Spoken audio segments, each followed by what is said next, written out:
planning code. I looked up the duties of the supervisors. It's section 607. Be charged with the general governance of the township and the execution of legislative, executive, and administrative powers in order to ensure sound fiscal management and to ensure the health, safety, and welfare of the citizens of the township. On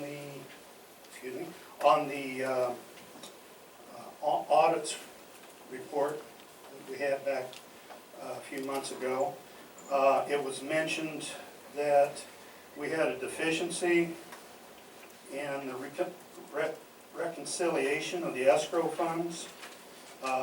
They said it was prior to 2010, but I wonder. It said negative $752,000. I looked up some of the recent escrow amounts in some of the other years. One recent year, the escrow, January 31st, 2011 was $687,244.85. So somehow we went from a positive of almost $687,000 to a negative of $752,000, and that's which escrow accounts that you're talking about? there are escrows for building whatever's on the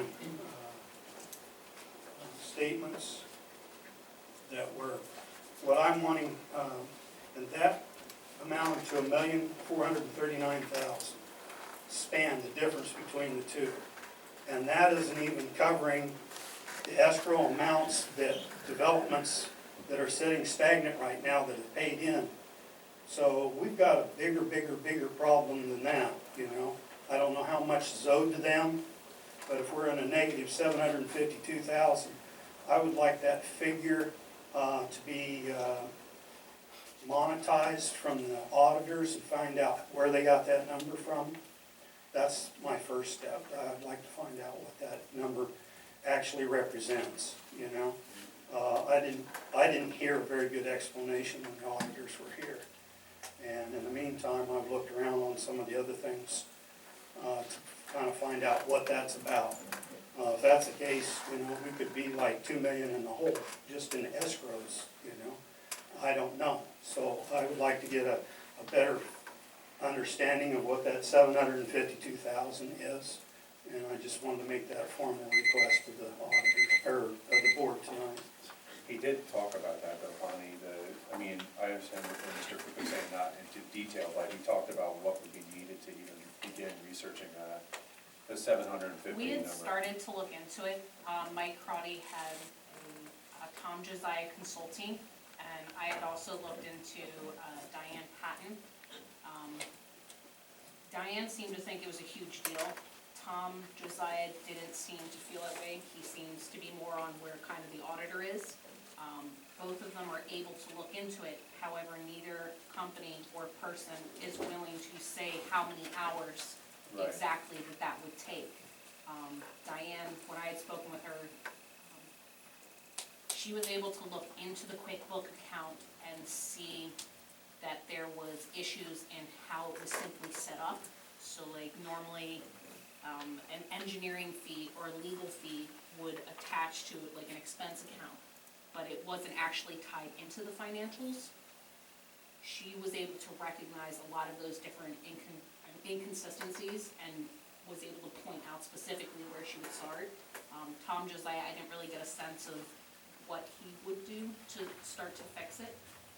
Diane had suggested we start with maybe looking at 2 to maybe 3 years currently, and then start to work backwards if that's the way that the board wanted to go. I know Gary, Eric, the previous supervisor, he's a forensic CPA. He was looking at this. I mean, I remember him voting down like many treasurer's reports because he just felt like it wasn't proper accounting for the township. I mean, he was a supervisor up here. But, you know, for everyone in the audience, it's prior to any member on this board. It's prior to what, 2010?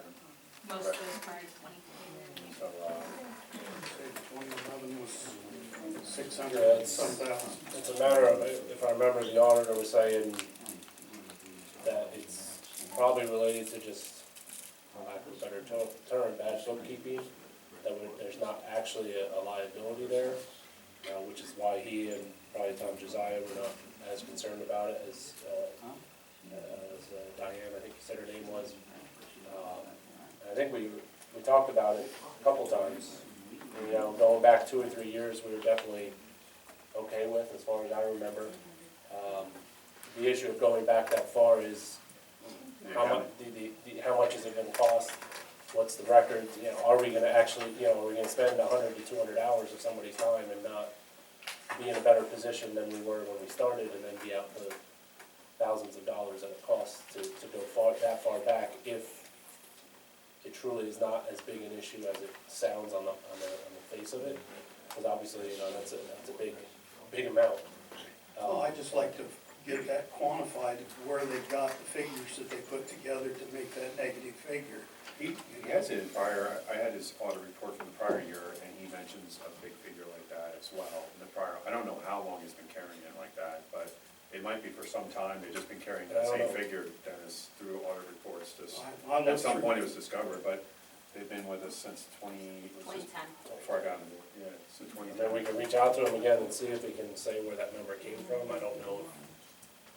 I thought we asked something similar to that, and didn't really, because of the age of it, wasn't really able to put the details in. I think he worked it backwards and went, what do we actually have outstanding, to the best guesses of each of the treasurers at the time. So this year we were able to identify, like, Manchester Farms is still outstanding, Ridgecrest is still outstanding, a couple little small ones that come up throughout the year, but anything kind of prior to that was kind of settled as they're not asking, we're not giving. I don't know what the accountability is. I mean, obviously auditors have let it get to that number, and this is, I mean, it's not a side conversation, but it's a serious one. You know, you look at these professional auditing firms discovering these problems, and it obviously went on for a long time, but that treasurer, I believe, before he was made an employee, was a third-party treasurer. You know, so I would think that he'd have to, there would be some extent of responsibility for the third party. I remember he was a third party, and I think he was made an employee at some point, maybe 1 or 2 years before he left, somewhere. But he would just come and give the treasurer's report. He wasn't a full-time employee in the office or anything like that. So I don't know what the accountability is, but that's, I mean, to cost any party, a business or a municipality, damage like that for not accounting properly, especially if, I'm not sure if he was a CPA or not, but, there should be at least something. If there's a professional license on it, there should be something from the township saying to the professional license board of PA, saying, something should happen here. Yeah, you got bonds, on the development, you also have, the engineers, you got all different types of people all through the process, What I'm just trying to get first, it's kind of like, how do you reconstruct Yeah, that's on the wall. something, And, the first thing I'd want to know is how they come up with that minus And that's seven. something we can reach back out to him, and if we can get a better explanation of where they got that number, we can start there. Thank you. Thanks. Any other public comment? Mrs. Scott?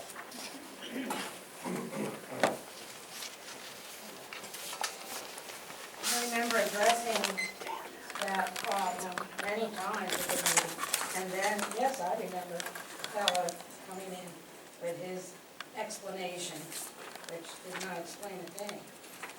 It's just double talk. And I would say one thing that, of course, this board, except Ed, you're well aware, that when Mark Espy left, the second-class code calls for an audit. Nothing was done. When But Sharon, to your point, would you Jill- just identify me? I wasn't on the board at that time. I didn't say Okay, you okay. were, but I you were out understood. here and you I was in the discussed it a audience for everyone lot. else, yeah. Yeah, you knew it. You were chit-chatting with Makeley. Makeley was a board of supervisor person. Yeah, everybody was usually mocking and calling me and,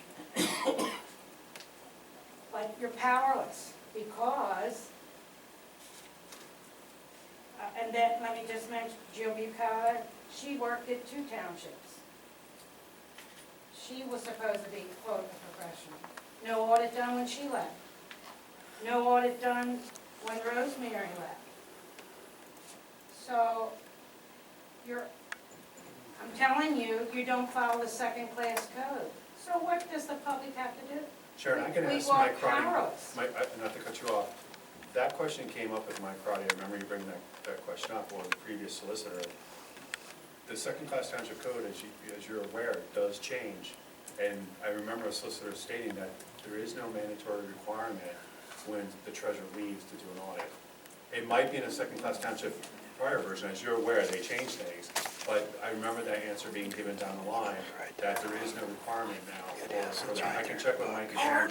Yeah, Well, thank you. That would bring up another point. it's optional, that was the word used. Okay.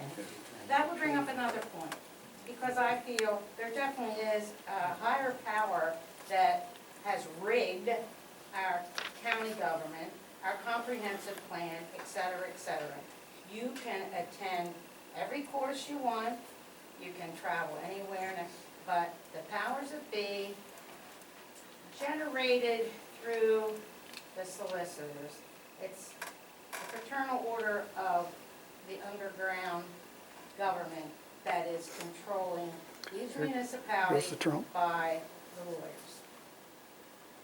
I've been here long enough and I can see it, and I felt the wrath of it.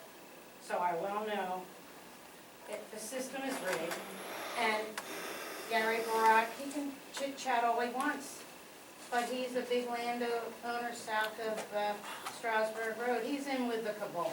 So, again, you chit-chat, and all we do is grind words, talk and talk, and next thing you know, a real estate tax, and then an increase in real estate tax.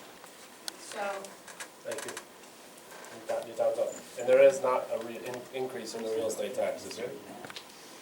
Mr. Crook, if you get on the front, please.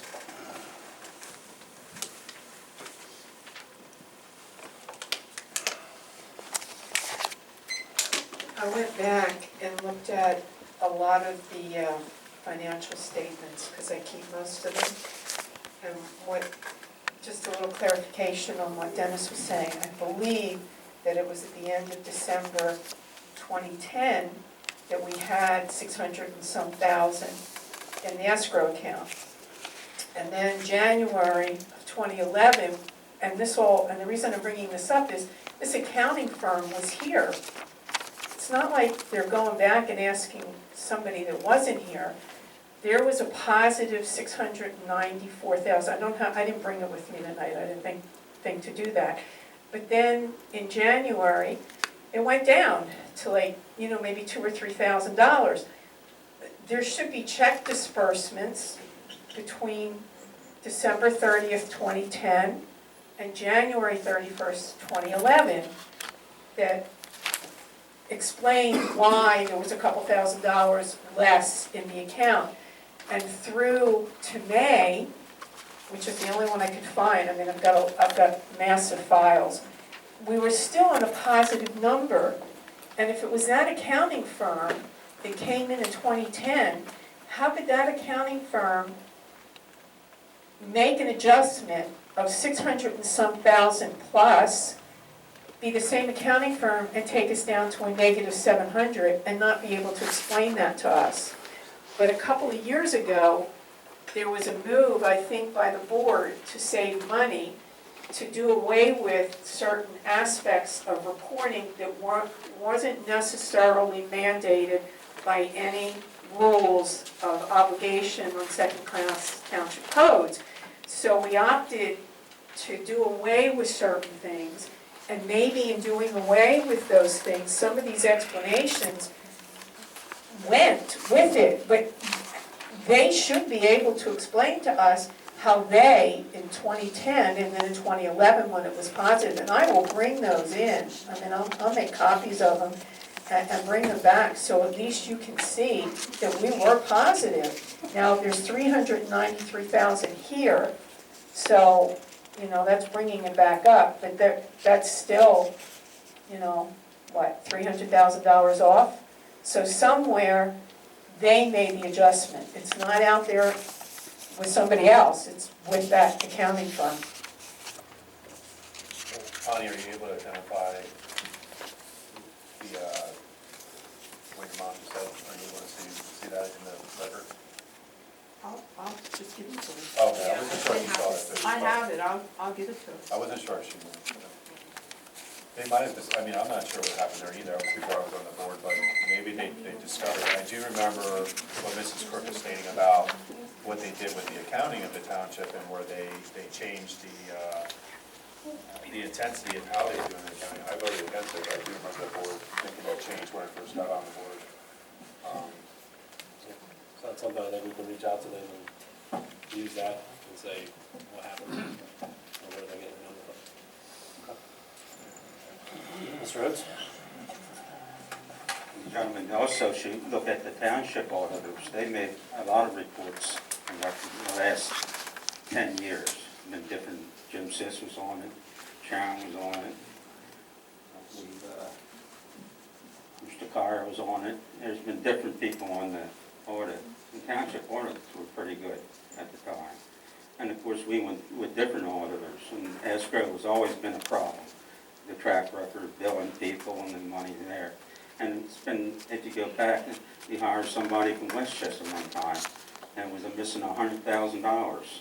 That was a part-time treasurer here. All right, it was $100,000 missing. All right, I'm not saying the guy took off at $100,000, but there was a report on that too. So, you know, that's the reason why the pencil's got to be sharp, and the office got to be on the ball with these developers, billing them. I mean, there's water over the dam, but the township also has insurance, and the auditors have insurance. So you can find them at fault. The township can go after the auditor. And also the township has insurance to cover the loss. So that's something else you gentlemen should be looking at. Thank you. Any other public comment?